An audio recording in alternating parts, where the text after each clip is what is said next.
Hey, what up everybody? Tim Castleman, TimothyCastleman.com here. Finishing up counting a little bit of my money. I won an affiliate competition, and the guy sent me my affiliate prize in $1 bills. I thought that was kind of cool and unique, and he FedExed it to me. So always nice to wake up to a couple $100 in cash sitting there for you. It's not the point of the video, though, today. Today's point of the video is this. I want to talk a little bit about outsourcing. I want to give you some totally cool tips that you can use to find the best outsourcers possible.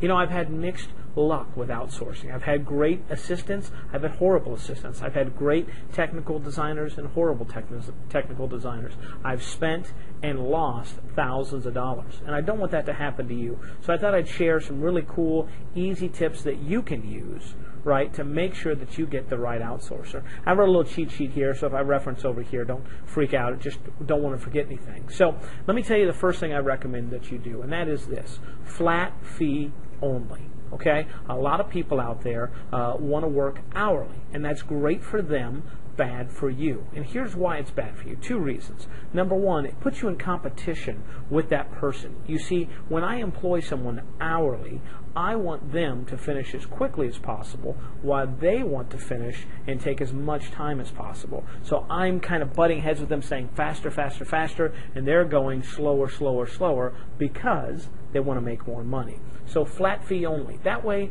look, I'll pay you, for instance, $100 to design this blog, right? So I don't care how long it takes. If it takes you 10 hours, that means you made $10 an hour. If it takes you an hour, that means you made $100 an hour. It's on the outsourcer to manage their time. I don't have to be a boss or an employer, and I don't have to worry about it at all. Okay, so that's number one, flat fee. Number two is, and I learned this great tip from the wonderful and talented Miss Rachel Rolfe, include something when you post the job. Include an involvement device that they have to respond to. Basically, what you would do is at the beginning of your thing, you would say, when you respond to this job posting, please put red dragon or purple mushroom or tiny elephant or whatever in the reply line. And by doing that, it allows you to do two things. It allows you to, one, make sure that somebody has read the entire job description completely, and two, it lets you eliminate probably 75% of the people out there. The reason being is a lot of people have autoresponders when it comes to these membership things. So if it falls in their category, they have a computer program that, I don't know how it works because they're smarter than you and I, right? But basically it allows them to auto-post to all these jobs. Well, I don't want those people. I only want people that have read and truly understand, right, how to, what I'm exactly looking for and how to respond the way that I want them to respond. And here's a bonus tip. I like to actually do two. So I'll do one at the top, like say red dragon, and then at the bottom I'll say, okay, now that I know that you read all the way through, at the end of your response, please put yellow jelly beans. So that lets me know that they, one, are human, two, they read from beginning to end, and three, that they know exactly what I'm expecting. And you can even take it a step further and ask them to rephrase what it is. So write back to me and explain to me exactly what you think I'm looking for, and also be sure to include red dragon at the top and yellow jelly beans at the bottom. So killer tip. Thanks, Rachel, for that. Help me a ton. All right? So the next thing is deadlines. Okay? I know that I work best when I'm under pressure and I have a deadline. So you need to give them a deadline. Again, two reasons for doing that. One, it lets you know when you can expect the job to be done, but two, it sets the expectation for them. And it has to be specific. Don't go there and say, oh, ASAP, because ASAP to me means tomorrow. To that person, it means 2 weeks from Friday.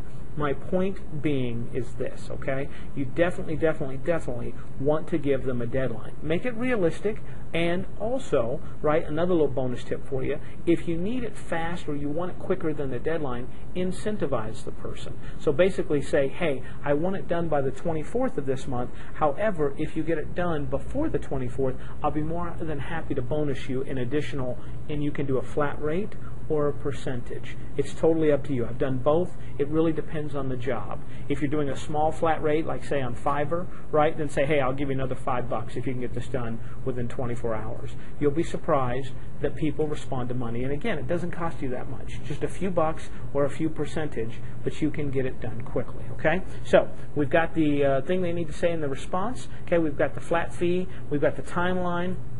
Also, don't hire anybody without doing two critical things, okay? First, seeing their previous work and their work history.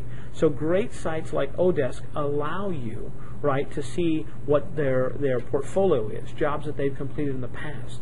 It also lets you see how other people have rated them. I highly recommend you spend a few minutes prior to hiring somebody going through their work placement history, seeing how they were rated on the job, how they rated the provider.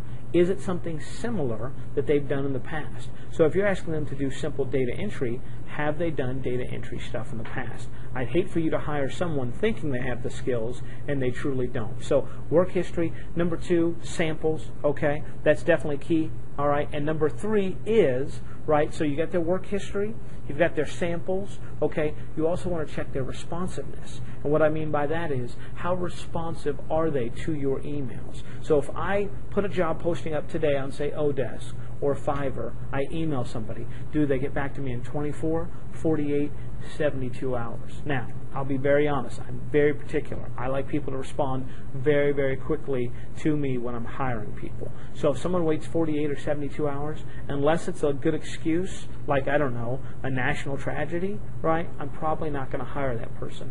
Maybe you're a little bit more laid back and that doesn't bother you. Or maybe you don't need it done right away. Again, okay, it's totally up to you how you want to do it and how you want to structure your business. That's the benefit of being an entrepreneur. So, again, just to recap, okay, flat fee, all right, have some involvement device that they have to respond to, okay, give them a deadline, a specific time-based deadline, and offer to bonus them up if they get it done before that, okay, check their previous work history, their samples, and their responsiveness to your email.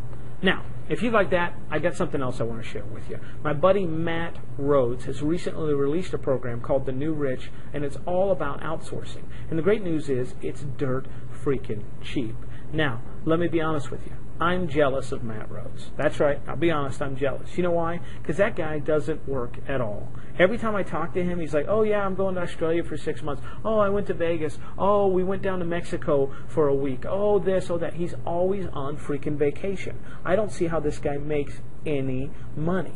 But then he shared with me a little secret, and that secret is outsourcing. You see, Matt is great at great ideas, theories, and then having other people put them into action. In fact, most successful entrepreneurs are like that. So maybe you don't know technical skills. Maybe you don't know how to set up a blog. Maybe you don't know how to FTP or get graphics created or anything. Write articles, press releases. I've had all of that outsourced, 100% outsourced. I've had it all done before. And the great thing is it's dirt freaking cheap.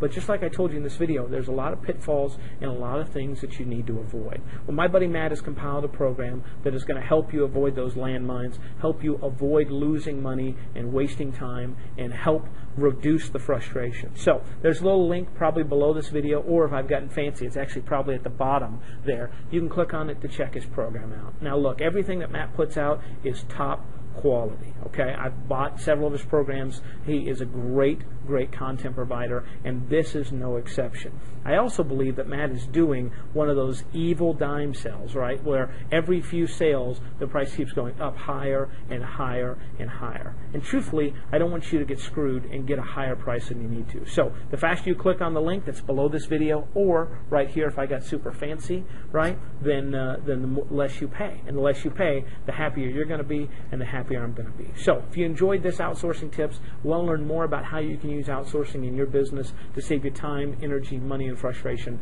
click on the link below. Thanks so much. Have a great day. Talk to you soon.